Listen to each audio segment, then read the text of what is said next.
This is Chris D'Amico, and you are listening to the Creative Lighting Photography Podcast.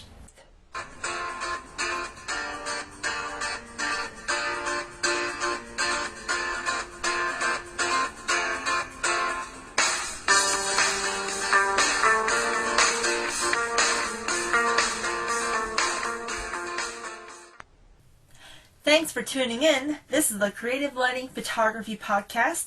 I am your host, Lucretia Kolba. In this episode, we spoke with Chris D'Amico, who is a lot of fun to talk to. Chris is a product photographer who has a way of lighting his images that really make you stop and look at the photograph. I think you're going to be really impressed when you go to his website. We have those links posted to the website and on our Facebook page, ChrisD'AmicoPhotography.com. Really fun guy to talk to, and I think you're really going to enjoy this interview. Some little technical things. I got an email today and had to go to the website to check it out. NikonRumors.com has a firmware update, which is now official according to NikonRumors.com. The various issues that users were having are now resolved. For example, issues that prevented the opening of movies recorded with the D7000 in certain movie editing software is resolved, along with several others. I will be sure to get that article and that link posted on the podcast notes, so those of you who are shooting with a Nikon D7000 can check that out. For workshops, there's a newborn photography workshop coming up in Atlanta, Georgia by Laura Brett. Her website is newborngoodness.com, and her workshops regard photographing newborns, discuss lighting, the business of photography, her workflow. I have her website posted on the podcast notes and on the Facebook page, so you can check that out. If you are a newborn photographer, that may be something of interest and for you to check out. Alright, I don't want to wait any longer. I really want to get to this interview with award-winning photographer Chris D'Amico, so here we go.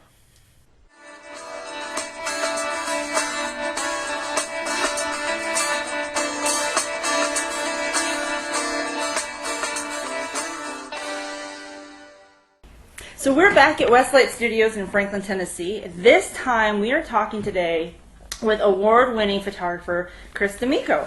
Thank you so much for being with us today. Thanks for coming down. Yeah. So I'm going to start you off with a two-part question, because you are trained in art photography. So how did you get started in art photography, and how did that lead to product photography? Sure. When I actually went to school initially for engineering. Really? And it just didn't fit. I didn't have the patience for the math. And it wasn't even that I didn't like the math or any of that stuff. I just didn't have the patience for it.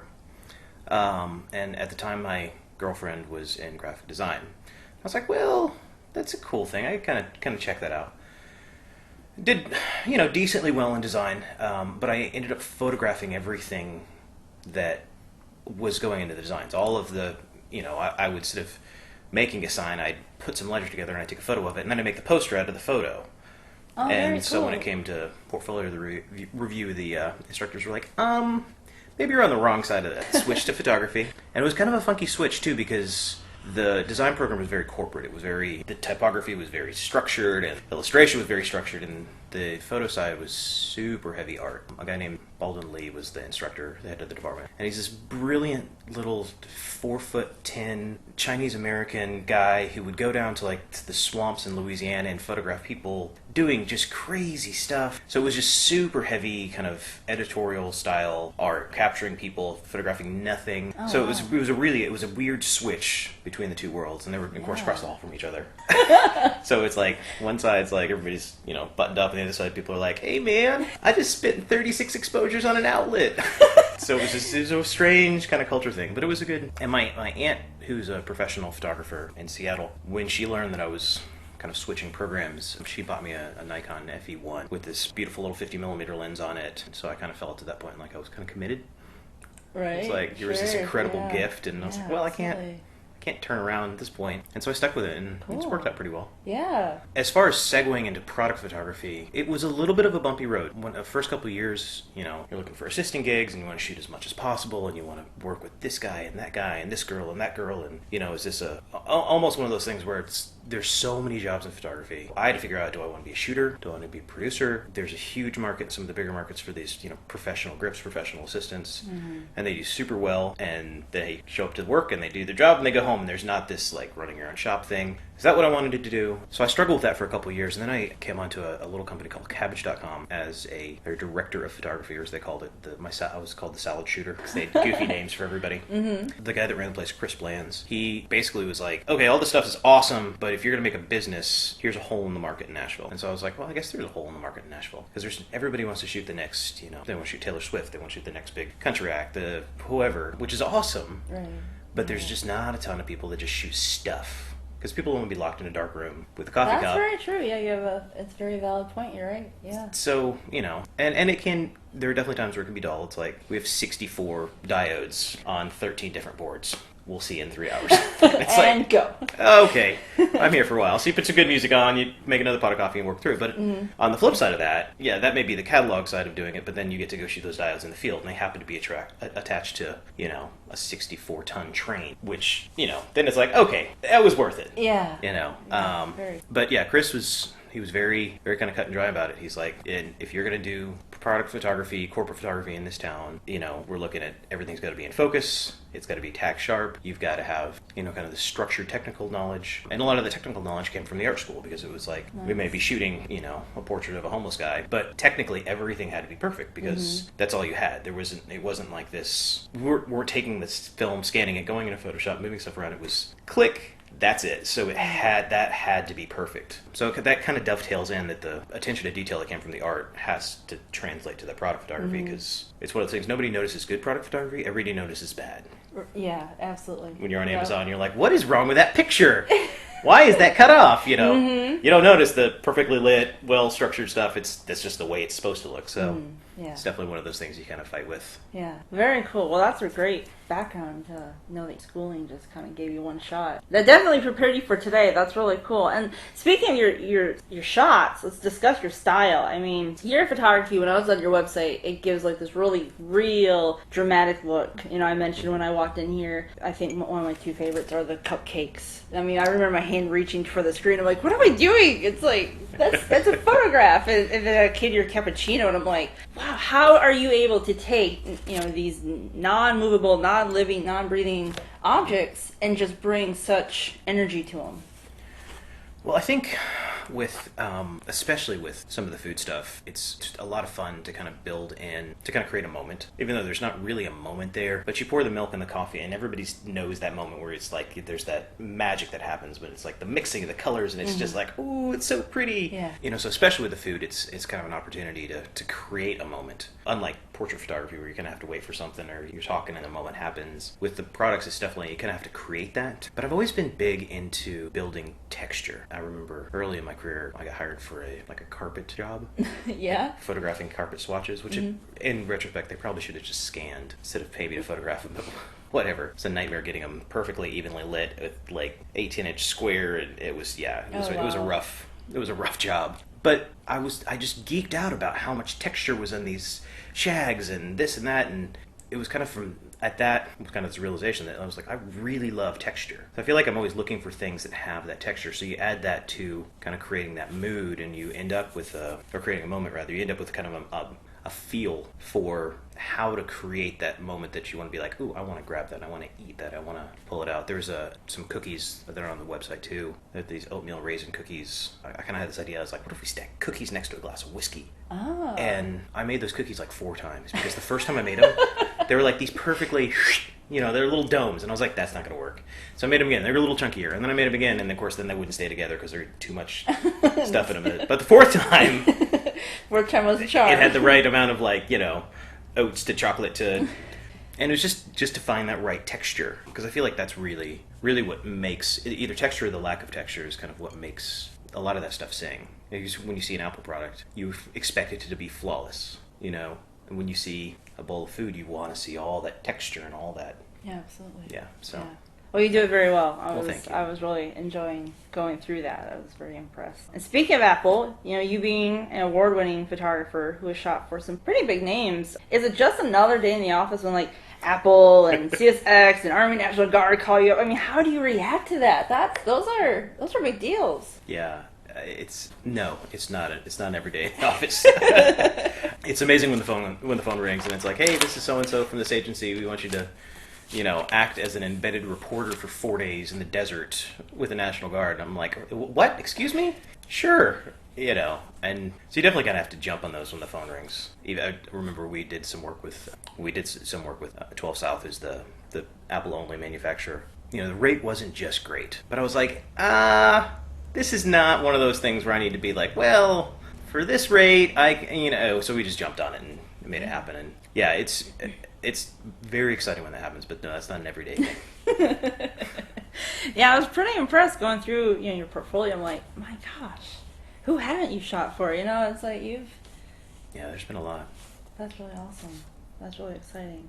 So with the different things that you've done for these companies, you've shot welders, food, people. Have you been at a shoot where things got a lot more complicated than you had expected? Sure. It's never the shoots that you expect to be complicated that are complicated.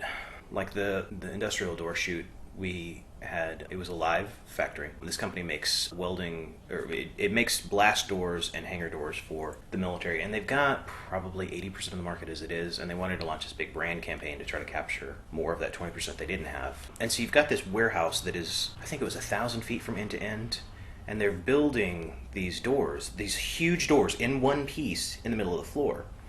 And we had scheduled the shoot, and they were, hey, we're in the middle of production, so if you guys want to still come in and shoot, that's fine. So we're shooting live floor, guys welding and grinding, and at one point a light got knocked over from one of the overhead cranes. I mean, it was just like, it was crazy.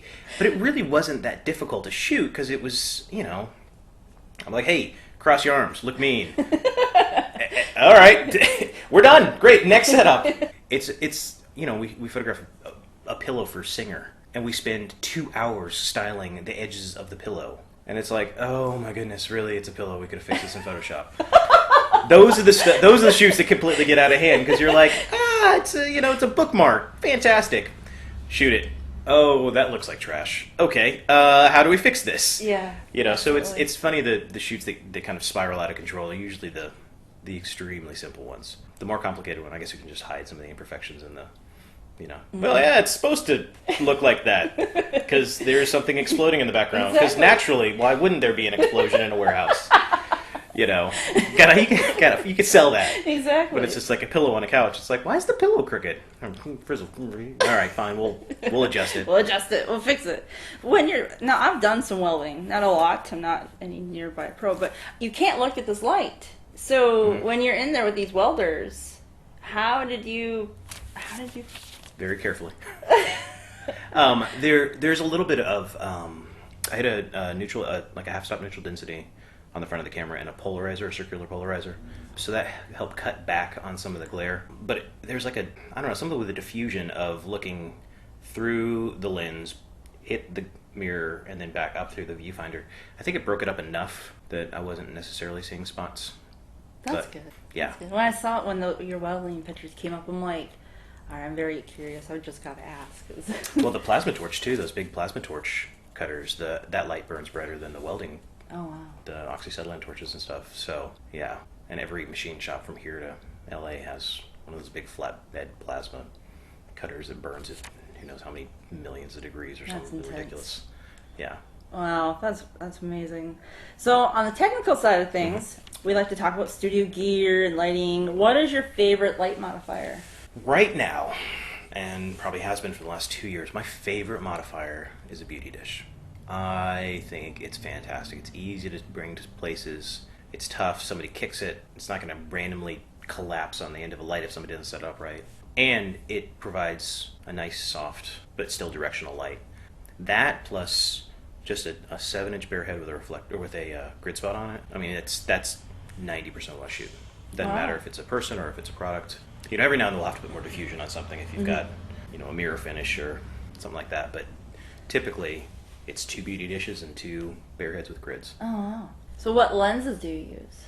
My kind of everyday walk-around lens. I've got a 24 to 105 f4 Canon that I used almost on, again, probably on 90% of that stuff. Other two lenses are, I've got a fixed 85, which is a macro, and it's glorious. It's one of those things where the planets aligned when they were making it, and Nice. it just That's is awesome. just, yeah. I'd actually sent it off to get it fixed a couple of months ago, and I kind of cried a little putting it in the box. It gets scary when you got Yeah. something you like and you have to send it off because it's like, oh, Yeah, be careful with it. please handle with kill. Yeah. Well, we rent lenses. The most common lens that I usually rent is a fixed 35. So, and then every now and then a 105. But again, the 105 is like a macro for like a jewelry application or something like that. But typically it's that 24 to 105. I just use that all the time. And there, of course, there are specific applications where it's like, we've got to get a Schneider shift tilt deal or need a Zeiss, whatever. But in the bag, it's, I say in the bag, usually it's just stuck on the camera and the camera goes in the bag and that's that. Run across something where Yeah. we need something else. It's like, can somebody run to the rental house real quick? You speaking of lens rentals, who do you use? Who do you like for lens rentals? Just had a company called lensrentals.com open up here in an office in Nashville. They're originally out of Memphis, and they're fantastic. They're really good. There's another company here in town called the Video Company TVC, and they're more video based than still based, but they still carry all of the accoutrements now that the DSLRs are shooting video, and they do a really good job too. They've got a ton of stuff, but Lens Rentals is a little cheaper and they're almost a little easier because you call TVC, which is it's just a warehouse with a bunch of dudes doing stuff. It's like, hey, do you guys have this, and this? And sometimes they have it, and sometimes they don't. And Lens Rentals is more of a, you go on the website and you can see exactly what's, Oh, nice. what's in stock, what's not in stock. So, Cool. Very cool. So, what would you say to someone who wants to get into product photography? run. That's very reassuring. No, the thing with product photography, which I still on a daily basis kind of wrestle with. It's as complicated or as simple as you want to make it. There's nothing wrong with getting a little light tint, throwing a couple lights in it, and shooting it. On the flip side, there's a video that came out a couple of years ago about the Macworld photographer shooting the cover of the magazine, and it was 2 iPhones laying on each other, and he ended up using 17 lights and 4 or 5 diffusion panels and 6 or 7 flags. This is huge production. So, oh my gosh. so with that in mind, the product photography world can be difficult to make money at because it's like, all right, how can I keep my cost as low as possible? Sell this to this manufacturer that might or might not bite. But at the same time, knowing that kind of in the back of your head, you're like, I want to set up 35 lights and make this thing look like it's floating in space, and we could do this all in the camera. And knowing that, okay, well, if they're only willing to pay X, we have to make this work in this amount of time. Because really, unlike some of the celebrity photography and some of the I wouldn't say more interesting from a resale value, the location stuff, that product photography, pretty much that widget that company makes, it's pretty much centric to them. So very rarely is there an opportunity where you're going to be able to get residual rights or resell it. So it comes down to that economy of time. All right, if I can shoot X number of products in X number of hours and I'm getting, whether it's a day rate, an hour rate, or a price per product, how much could we fit in to make that work? So it's a little bit of a different model than, some of these guys that I'm in the studio with. They shoot, I don't know, some famous country person, and they get 2 years of the rights and they get to resell it, and it's a different, it's a little bit of a different business model. So I would just say, make sure that you're good at saving money. And that maybe you sit down with somebody who really knows the business side of things and dig in and say, okay, so how can I figure out a pricing model that I can make money doing it and not lose my rear? Because ultimately it's all about photography's photography. It's about relationships. It's about who people hire their buddies. If you've got that part down, then that's the fun part. And then it's okay. If I've got this client that's got 100 products that need to be shot over the next 6 months, what's the least I can charge to make the most amount of profit so that everybody feels good with that relationship? That's the tricky part. That's the Cajun cooking, if you will. Right? Yeah. So, and there's, I think, here in Nashville, there's not a ton of product photographers, and there are some markets that are flush with them. So it's just an interesting mix. And I like that you mentioned the business side. I think that's some place where a lot of photographers fall short, not meaning to. That they have the artistic eye, they can compose it, they can break the rules, but then they struggle going day to day because they don't ever realize this is a business. Right. They have to take it as a business. So I'm glad that you mentioned that. So we have a little, almost like a game, if you will, of Okay. doing some quick shot questions. Awesome. Are you game? Absolutely. All right. What is your favorite subject to photograph? I like industrial, gritty. I grew up on the How Things Work TV show and with books, and I just love to get in and take photos of stuff that, like, how does that work? And with that too, the people that go along with that, because those are always unbelievable. I really like the odd too, like the weirder the better, like the freak show people, the people that are still doing the old school carnivals, and it's just like, what? Where do you live during normal business hours? I love that stuff. It's just, we've got a new neighbor that moved in. He walked out of his house in like a full gaucho thing, thigh-high boots, and a big leather hat. And I just was standing there at the window, and I just went, yes! My wife's like, what are you talking about? I was like, look what he's wearing! That's incredible! I love that stuff that you're like, that breaks every mold. And he's an IT director too, which is even better. I love it. Maybe because I don't think I have the courage to do some of that myself. So the people that actually are like, I'm doing it, I'm like, hell yeah, you are. That's awesome. That is awesome. What is your favorite website? It's lame and it's boring, but lately I've been geeking out over the new Nat Geo site. The National Geographic's been sending me these emails with these little blurbs. Mm-hmm. Some dude just did an article on bees, and somebody else went back and did all this archival stuff from Africa from the 1870s, and I just I sit on it for way too long, hours, just going, oh really, look at this and look at this and look at this, and I know it's kind of trite, but that's been my thing lately. I tell you a great resource. There's a website called No Film School. Man, they just have so much cool stuff. And I mean, obviously it's all kind of motion-based, but since the tools are so similar and the techniques are so similar, it's really been cool to go through and be like, hey, here's a wireless monitor that you can turn into, that you can make from an Android phone. Just stuff like that. Yeah. It's like, that's cool. It doesn't make sense for me necessarily, but it's cool that it happens, and so that's another one that I've been messing around Very with. nice. I'll have to check those out. Photoshop or Lightroom? Both. Depends on the application. Yeah, we use a lot of Lightroom. That's what we shoot tethered to, which we probably should be shooting into Capture One or something, but everybody knows Lightroom, and it's an Adobe product, and it kind of works seamlessly with Photoshop. Mm-hmm. And again, with the products too, there's a lot of times where, hey, we want a shadow there. Oh, well, since we already shot it, looks like we're going to do that in Photoshop. But yeah, definitely not Bridge, though. Yeah. I don't use Bridge. What is something that's inspired you in photography? That's an interesting question.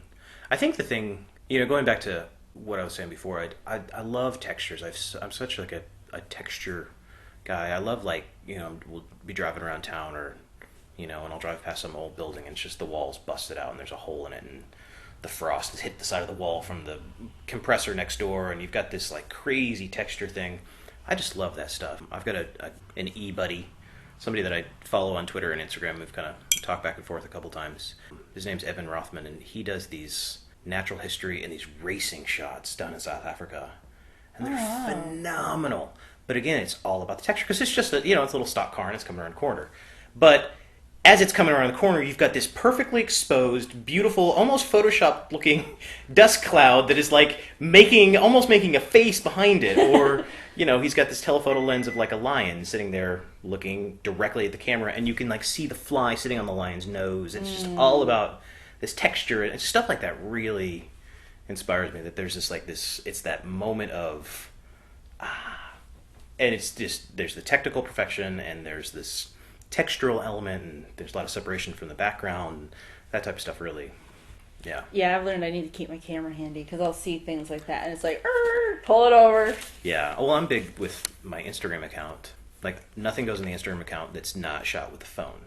And I don't know why. It doesn't make any sense. I don't It know. doesn't have to make sense. I kind of like that, actually. I just feel like it's kind of disingenuous to put something up that's not from the source that you're looking at. I don't know. Whatever. It doesn't make any sense. But so it's like, it's been kind of fun to be like, ooh, I've got all these photo apps because I try to only shoot with the phone when I'm putting it on Instagram. So it'll be like, hey, click. Okay, great. Which app do I want to use to... That's kind of fun, though. I like that. That's very cool. What is your favorite music to shoot to? I'll preface this with saying I listen to a lot of music, and there's very little that I don't enjoy. But when I'm shooting, unless there's some moral dilemma or something like that against it, it's all hip hop, particularly 90s hip hop. Mm-hmm. But yeah, it's kind of my, and it's funny, some of the, especially in Nashville with a lot of Christian music and a lot of people that are big into that whole scene and just kind of immersing themselves. It's always interesting some of the looks that come in when they walk into the studio and I've got, Jay-Z turned all the way up and they're like, what is this? Like, what? It's Jay-Z? What are you talking about? He's awesome. Yeah. Yeah, but it's hip hop. That's good energy music, especially for what you're doing. That's really... Yeah. Well, and that's another thing too, is when we're shooting stuff, draped fabrics, and we've got 400 products to make through in 3 days, you want to create a fun environment. You want to create an environment people want to be in. Because it's easy to kind of get that humdrum, okay, we're shooting the same thing again, which is really one of the big things when I screen for assistants. It's like, can you guys hang? Can you stand there for 10 hours while we shoot a flat object and try to light it exactly like we lit the one before? Can you hang? Because there's some people that are like, I can't handle this. I'm going to go crazy. Yeah. Which I get. I understand that side of it. But I'm also going, if we make it through this, then we get to go to their warehouse where they're using some crazy technology and lasers. So let's see the trade-off here, But yeah. Do you have a photo shoot or a location that you would love to do or be at? If I could do anything, if money wasn't an object, if I didn't have, I've got 2 little boys and a wife that we've been so fortunate that she has been able to work when she wants to, not when she has to, which is incredible. That's awesome. But if I could do anything, I would travel the world and find the strangest, most bizarre corners of the world and just shoot the junk out of them. I want to have one of those cheesy pictures of the guy selling trinkets at the base of the Himalaya. I want to go and shoot the vineyards in Argentina and talk to the guy who's 97 years old, that's been there forever. Just want to put a camera on and be like, dude, just tell me your story. Absolutely. That's the type of stuff that I think if I could shoot anything, that's what I'd shoot. The reality of flying all over the world and doing that stuff is a little bit different. But I think it comes down to, anything, going back to that, let's find something that's off, what we consider quote unquote normal here in the U.S. Yeah. So. Nice. What is something that can always be found in your camera bag, like old reliable? Gum. I might have a little bit of trouble if I don't have my gum with me. I don't know why. As you can imagine, standing in the dark for several hours at a time, we drink a lot of coffee. Right, yeah. So maybe that's where it started, but now it's like gum. And it's a great icebreaker too, especially when we're in a situation where we are at a facility where there's just folks that just aren't, here's a strange dude and he's got this stuff and maybe he's dressed a little funny and, he wants to come in and take a photo of me. Why am I going to have a photo taken? I didn't comb my hair. I didn't, there's this thing that happens. And a lot of times it's like, hey man, piece of gum. It's just this icebreaker that just kind of works. Nice. So, yeah. I love that. That's awesome. So, as someone who wants to see your work, where do they find you? I'm online. It's chrisdemico.com. I'm Chris with a K and no H. Demico Photo is my other internet handle. I try to use the same one. So it's at Demico Photo on Twitter, and I think the Facebook page is at Demico Photo, facebook.com/ I think. I could be wrong there. We'll get those links posted awesome. On the website and, of course, on our Facebook page, and we'll put in our podcast notes. And we really appreciate you taking the time. I know you're very, very busy, which is awesome, but we really appreciate you taking the time to talk with us. Well, thanks for coming down. This has been fun. Yeah, it has been fun. Great!